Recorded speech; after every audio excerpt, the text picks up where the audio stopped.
Zura is the managing partner of Oda House. And then she decided to open the Georgian restaurant, and nobody believed when she started. That's why Maya is the only Georgian chef who's recognized by Michelin. Let's say grandma's recipe. Khachapuri, Zura is better than pizza bianca. Georgian wine has the longest history, 8,000 Yes, years. 8,000 years. Georgian alphabet actually is one of the oldest 14 alphabet in the world. You're gatekeeping your secret to attend Met Gala. So I met so many celebrities. What's the most Hindali you've eaten? It was Georgian supra, and on dessert, I ate 20 hinkali.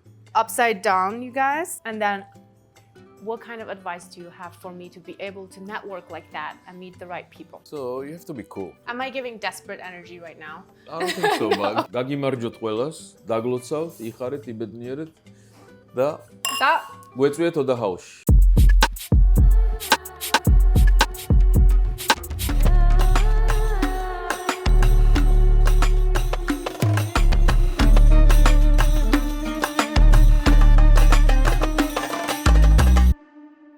Hi Divas, welcome back to Diva Wears at Less, the first Uyghur woman-hosted culture, diversity, and self-help podcast featuring success stories from all over the world. And today, I'm here at Oda House, a Georgian authentic restaurant in New York City. Zura is the managing partner of Oda House. He's here today to talk to us everything about Georgia, culture, cuisine, people, and language. I want to start the podcast by telling the story of how I met you. Yesterday, I was here at your restaurant. The food was so amazing. Personally, it was my first time eating Georgia food.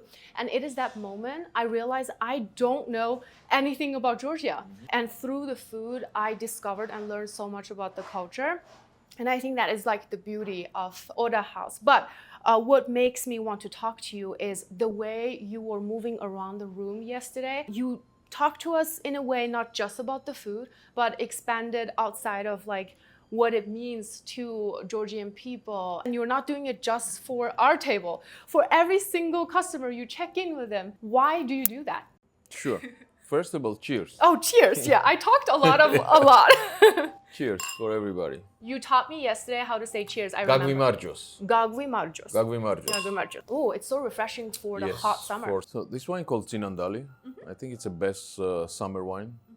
And it's Kakhetian region wine, which is a home of wine. We talk about the food and Georgia, but wine actually is way older Georgian food than even Georgia. So the story started 8,000 years ago in Georgia, and we still continue to make every year. So, and we're enjoying wine. That's one thing I heard of Georgia is the wine, Yes. 8,000 years. We'll definitely get into that. But can you tell me why you decided to have that personal approach to connect with your customer in the restaurant? I love people. If I'm not here, I'll go out anyway. So it's better be here and welcome the guests. In every Georgian family, our main thing is hospitality. So our chef Maya is saying always, the guests and are sent by the God. So we treat them as a best what we can. So every Georgian family you go, they trying to cook best for you, the best wine and best entertainment, and that's what I believe. So Georgians not concentrating on service, we concentrate on the hospitality. So you feel like home when you come to the Georgian restaurant. Literally, I Yes, felt that. yes. Does that mean if I go to Georgia, I will be welcomed in Georgian family's home as a guest? Oh, you're not gonna believe what you're gonna see in Georgia. Everything is amazing in Georgia, but you're gonna gain at least 10, 20 pounds. Oh, you know what? It's already hard for me to stop Yes. myself from getting into the food. So I believe that. How did you end up becoming managing partner for Oda House? I know Oda House has been here since 2013, Yes. right? So Oda House was founded by Chef Maya in East Village. And back then I used to own the Italian restaurant, and I didn't know Maya. And when I heard the Georgian restaurant open, I just walked in and I say, congratulations, we've become the friends. My family became the partner of Maya many years ago. And now I enjoy the Oda group, so. I saw online about Maya's story. She was originally not a chef. She was a plastic surgeon. Yes. And she became a chef. Do you know a little bit about her story? Oh, of course, I know all of her story. Okay. So she was a doctor, plastic surgeon, and when she came to New York, somehow something inspired her to become the chef. And she went to school. She graduated culinary school, and after she was working for Mario Batali. after she became executive chef to marijuana. And then she decided to open the Georgian restaurant. And nobody believed when she started. And I remember first day when I went and she had all Georgian wine, I said, Maya, nobody knows Georgian wine in New York. People are into Pinot Grigio or Chardonnay. And she told me, no, I'm gonna do only Georgian wine. And I was really honestly skeptical, but she made it and Georgian wine became very popular in New York. And the food, and now actually more than 20 restaurants only in Manhattan. I'm not talking about the Brooklyn and Queens, and inspired many Georgians to open up the many places. It just takes one person to believe in her vision, Absolutely. to bring the Absolutely. culture. That's why the Maya is the only Georgian chef who's recognized by Michelin. And Georgia is pretty new to US market, the Georgian culture, because Georgia was part of Soviet Union and we was closed in Soviet Union. No, we cannot go outside, we cannot bring the food, people was no tourism. So there was first recognition on the world restaurant stage. Let's take a break and talk about the fruit. These very traditional Georgian dishes, but I think for me the most famous and most delicious is khachapuri. It's a cheese bread, and every region have a own khachapuri. Last time you tried was acharuli khachapuri with the eggs and boat shape. Acharuli is of course amazing, but imeruli khachapuri is most loved one by Georgians. So, and almost every supra we call the table when the feast, we get together, every supra has imeruli khachapuri in Georgia. It's kind of like for Uyghur people, Central Asian people, the naan, that we have to have naan in every table. Yes. But with cheese. But with cheese. Actually, the technique of how they make the naan is very similar to Georgia. It's made in clay Tunur? oven. Tandoor? Yes, we call tone. Tone. Yes. So I will go ahead and Please, try. try. Go for it I'm too. gonna try too. I didn't even wait for Yes, the sure. host. No manners. Speaking of that, is there etiquette in eating on Georgian supra table? Should the elderly go first? I will stop. No. Okay, I already started. No. I didn't know, okay? So Kids go first, though. okay, great. Yay. Sure. Wow, the cheese is like in every part of the bread. Yes. Do you eat it with something else? I eat 3 times a day. Oh. Breakfast, brunch, the lunch, Do you dinner. pair it with any of these things? Actually, the salad is pretty good with Georgian salad. Oh, this is very similar to our salad. I think the cut is different, so it's also similar to Greek salad, but Greeks use olive oil and Georgians use sunflower oil. Wow, I like it. For summer, that's the best. We just tried a little bit of the food. That makes me wonder, how did you, Maya, came up with the menu? This is all created by Maya, all menus, so I don't have any influence in the menu. Maya actually is one of the region called Racha, and my grandmother is from there, and I'm very familiar Maya's menu and her recipes, and she done everything very traditional way, very authentic, no fusion, and let's say grandma's recipes.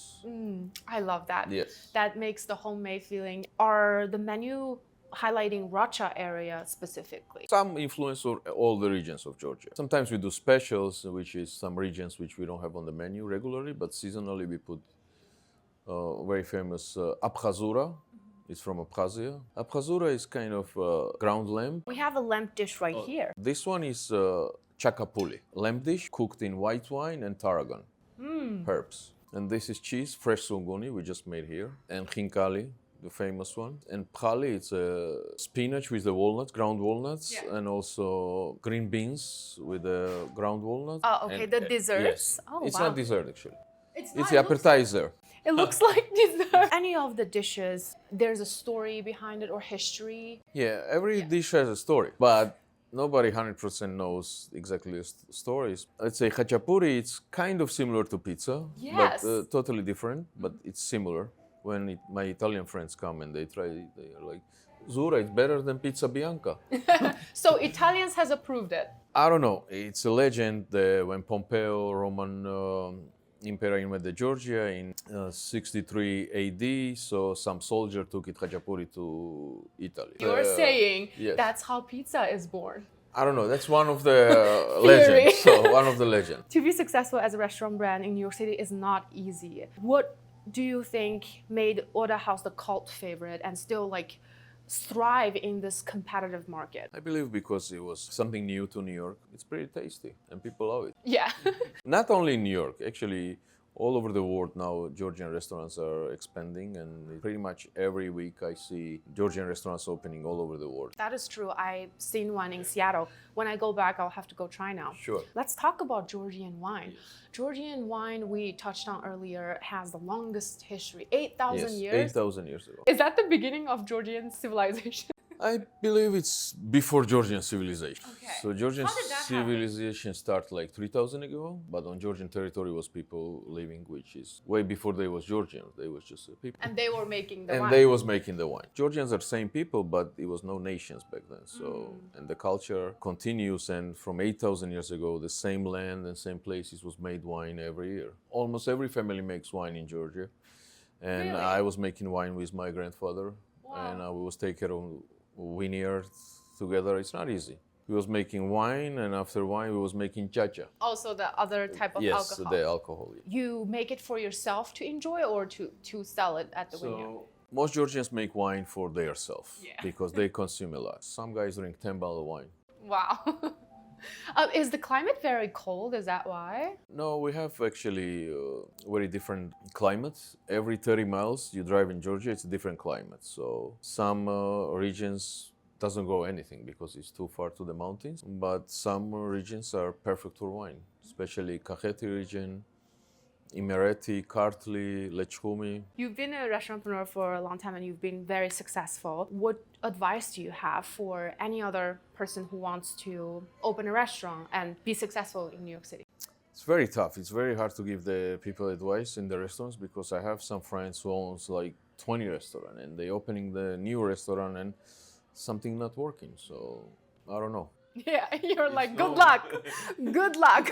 Since we're talking about so many different regions of Georgia, where are you from? I was born in Tbilisi, the capital, and my great-grandfather came to Tbilisi from a region called Lechumi. It's the smallest region in Georgia and I think one of the most beautiful. What is it like growing up in Georgia? I was born in Soviet time, so it was very different than today. All I was growing up, Georgia it was all about the big Supras. We was getting with the families and always guests, and my mom and grandmother was always cooking and Making wine. and always on the birthdays and because back then was not many options like today and so many restaurants and so many entertainment you can do, and It's all at home. yes, it's all at home and we always go every week to the other families. Did you always have a plan to come to US? Not always, but probably when I was like 12, 13, I always want to live in New York.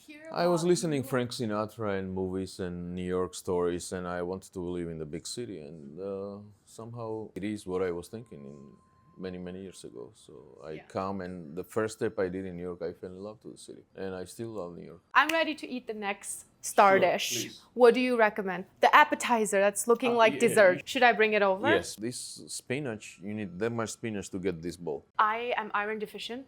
I should eat lots of spinach. This is a perfect dish Oh, for this me. is perfect. Khali can be different varieties, so maybe like 7 different varieties. Let's drink for Georgia. Okay. Gavumar juice. So when I went to Morocco, I fell in love with the Volublian rose. It's also a type of Moroccan wine. Ever since then, there's no other wine that can compete to that. Oh, really? Compete to that. Today, I found Oh, one. wow, that's good. This is also now my favorite wine. Amazing. And now I get to tell people my favorite wine is Zinandali. Like, be cool. Actually, we collaborate a lot of wineries in Georgia, and we have special programs when our guests go into Georgia for visit. The wineries provide them free wine tasting. People can travel through Oda House Yes. to Georgia? Yes. How does that work? We have a lot of regulars, and they want to visit to Georgia, and we plan for them the visits, and they go Wow, in. this is literally hands-on family Yes, approach. Yes. Curate a tour when enough people are And together. many wineries are happy to host them. So. Wow. If you guys are thinking to go to Georgia, let me know. Yes. I'm in. And we'll come to Sure. Oda House and book our wine tour, get some Yes. recommendations. What are the top 3 characteristics of Georgian culture? Hospitality is number 1. Georgia's history, it's been always so many centuries, always a lot of invaders, a lot of empires, beginning with Persians and Romans and Arabs and Russians and Turks and the whole point was to protect our language, our religion, and our culture, and always always fight and survive. And it is so hard to do. It is so hard to do. Trust me, I Yes, know. I know. I know you know. What made it possible for Georgians to keep sovereignty and cultural reservation, language integrity, everything? Probably also mountain help us too. When the invaders come in, they was hiding in the mountains and they keep the culture. So, and after they was get tired and they was leaving. Yeah, they're But like, we was this mountain fighting. is too high. Yeah. But we was fighting. We was fighting. It has influences of all of these big civilizations all around, but also its own unique characteristics. I can see that on the table, on the supra. For example, this, Khinkali. it is very Silk Road influence as well, I think, right? Yes, that's what I research. Many Georgians believe it's a Georgian dish. The fuli, it was created in Georgia. But when I travel to China, I see like every region in China had a kind of dumplings. Not similar, but maybe Very smaller, different. maybe rice dough, very different. In China, there's never the Yes, nod. never the nut. Yeah. Yeah. We don't know for sure, but I have doubts that some of the versions is the Mongols took from China, and when they was invading all over, so they was bringing dumpling. Yeah, I think so. Mongolians also have the similar big dumpling dish. I don't know what is it called though, so if you guys know, let me know. They were once upon a time like dominating Silk Road through the steppes, and that could travel that way, but we never know. We never know. But it's interesting to point out the similarities between culture on food. Upside down, you guys, and then, You want to try fried one? So good. really? Yes. I don't want to trouble you. No, it's not trouble. We do fried one. So when it's cold, we fry it. Okay, let's get into Georgian language. I love different languages, and when I was hearing the sound of it, it's so unique. When I saw the alphabet, Yes. it is so round and ancient. And I keep asking you yesterday, like, what language is it similar to? There's always a language in the world that's It is, similar it to is, another, yes. but turns out there isn't.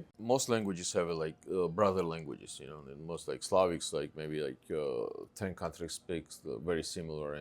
But Georgia, it's very different language than Russia and Turkic languages and any other language. And Georgian alphabet actually it's one of the oldest 14 alphabet in the world, so which is very significant. That means we have to keep preserving, and no matter what, don't lose this language because it's Sure. so old. And if you guys don't speak it, then no one else will speak it. Absolutely. We had one writer who on 12th century, and he wrote a beautiful poem. His name was Shota Rustaveli, and he has one of the most famous ones in Georgia. So The poet from Georgia. yes, Can you recite a line from it? not right now. I'm putting you on the spot. Not right. Then more colloquially in daily life, what's a phrase that Georgian people love to use besides Gavrimagios? Besides, Gagvimargios is the most important word in Georgia. Okay, and that's what the Gagvimargios. Georgians say the most. Gagvimargios is like when it's the cheers, and Gamarjoba, it's when they say, how are you? I want my listeners, my viewers to experience the language. Can you say something say a whole paragraph to me in Georgian? The most Georgians, when they say speech, it's in the toast. When we have a big supra and Toastmaster says a toast, and after everybody repeats the different version, if they want to say something, so they talk in the supra. So I will say something in Georgian, which is Gagimardjot velas, Daglotsavt, Iharet, Ibednieret, da Guetsuet Oda House. So you just became a Toastmaster for us. Every Georgian is somehow is a Toastmaster. Some Usually of them, on a big dinner, a supra table, who is the Toastmaster? Whoever wants to be? no. So usually, if you are in the family, so head of the family is asking you to be the Toastmaster. It's called Tamada, and you have to run the show. And usually they are great orators. They sing. Nice. They make the They put beautiful on the whole show. stories. Yes, they run the whole show. So what did you just say in your toast to us today? I blessed everybody, and I wish them all the happiness, health, which is most important. And I welcome them in Oda House. Nice. Okay, I'm hungry again, so another Sure. food. Absolutely. So what do we have left? This cheese. This is cheese, fresh made, and let me bring you fried khinkali. Okay, wow. Yes. Hospitality. Speaking of hospitality. Ooh, fried version. I don't even know which one is Do you better. want to try one? Yes. Okay, Thank you. You don't know which one is better? No. I'll tell you. I like this one. It's more fun. The juice is still there. Yeah. Change the texture of dough. And you guys, I learned that you need to leave the knot. You don't eat the knot. This rule came from, usually in Georgia, they ordering many khinkali. When they eat khinkali, they eat like 20. Ah. And you have to leave the nugs to count how many you eat it, to prove you are the... That's so Yes, cute. that's a story about it. It makes sense now. What's the most hindali you've eaten? Once in a sitting. A couple years ago, me and my classmates, we get together. We had a lot of chacha and khinkali. It was Georgian supra, and on dessert, I ate 20 khinkali. After the full meal. After the full like supra. After 3 hours. Today I just had 2. This is very not related to Georgian culture, but just personally to you, Zura. When I was researching what you do on your Instagram, you are so cool. Oh. You are such a networker, number one. I've seen you attended Met Gala. I've seen you attended, what is that thing called? The Miami Basel. Art Basel? Basel. Yeah. See? So uneducated. How did you get yourself in those spaces? When I was growing up, I loved fashion so much. So 12 years old, I was wearing always a suit and tie and, and after falling in love in fashion and entertainment, and it's my passion now. So you're gatekeeping your secret to attend Met Gala. I have a lot of friends in New York and I have a lot of connections and I'm always somewhere. Okay. I will be in New York soon, and I also want to build my network. One day get there too. Sure. What kind of advice do you have for me to be able to network like that and meet the right people? So you have to be cool. Okay. You first have to focus on what you do and do it well. Yes, and you have to be cool. In New York, you meet every day so many celebrities and so many, all kind of people, but you have to be kind of cool in terms of not be so hungry. So, Not be too desperate. yes. Okay. Exactly. Am I giving desperate energy right now? I don't think so, but Okay, good. That question is pretty desperate. Yes. Okay. What are some celebrities you have met in Oda House? I had life before Oda House, so I met so many celebrities. Probably. Oh, you always met yeah, them. yeah, Okay. Pretty much everybody. Like I name anyone? You can name anyone. Okay. Kim Kardashian? Yes, I don't know. Beyonce? many times. Where? How? This is so insane. It's true, you guys. When you meet 6 people in the world, you can find anybody that Yeah, has of a course. connection with anyone you Of want course. to meet. But most energy I feel from the celebrities is Angelina Jolie. She has such a different energy. I don't know, something different than anybody. Jennifer Aniston, totally different. Really? Yes, totally You different. met her too? Of course. Okay. She Totally has a more different. warmer aura. She's very warm, and we were at some party, and she comes to me and she said, you're a very lucky man. How so? I was like, wow, Jennifer Aniston. That's cool. Yeah. Why does she say you're a lucky man? With the people I was around. So. Ah, okay. What is the vision you and Maya have for Oda House for the future? We want to keep what we're doing, and Maya is doing so many years. The quality to be same always, and Maya use very high quality ingredients. And if you see the menu, it's a lot of descriptions on organic, gluten-free, and pretty much every week in Oda House we host the winemakers. As I went, as I meet, so when I travel to Georgia, I always go wineries. Last year I spent 5 months in Georgia, and I went so many wineries, and they have all amazing stories, and they are very into the making great wines. I love them, and I try to support them. And you source your wine from those wineries. Yes. Wow, it's so cool what you're doing. Where can everybody find you or Oda House? Oh, we are on Upper East Side, 406 West 73rd Street. We're always open. Please welcome. Thank you so much for coming on the podcast. Thank you very much. Thank you for amazing food. We still have so much to eat. Oh, yes. We'll do that off camera. Thank you very Zura. much. Thank you. Bye, guys.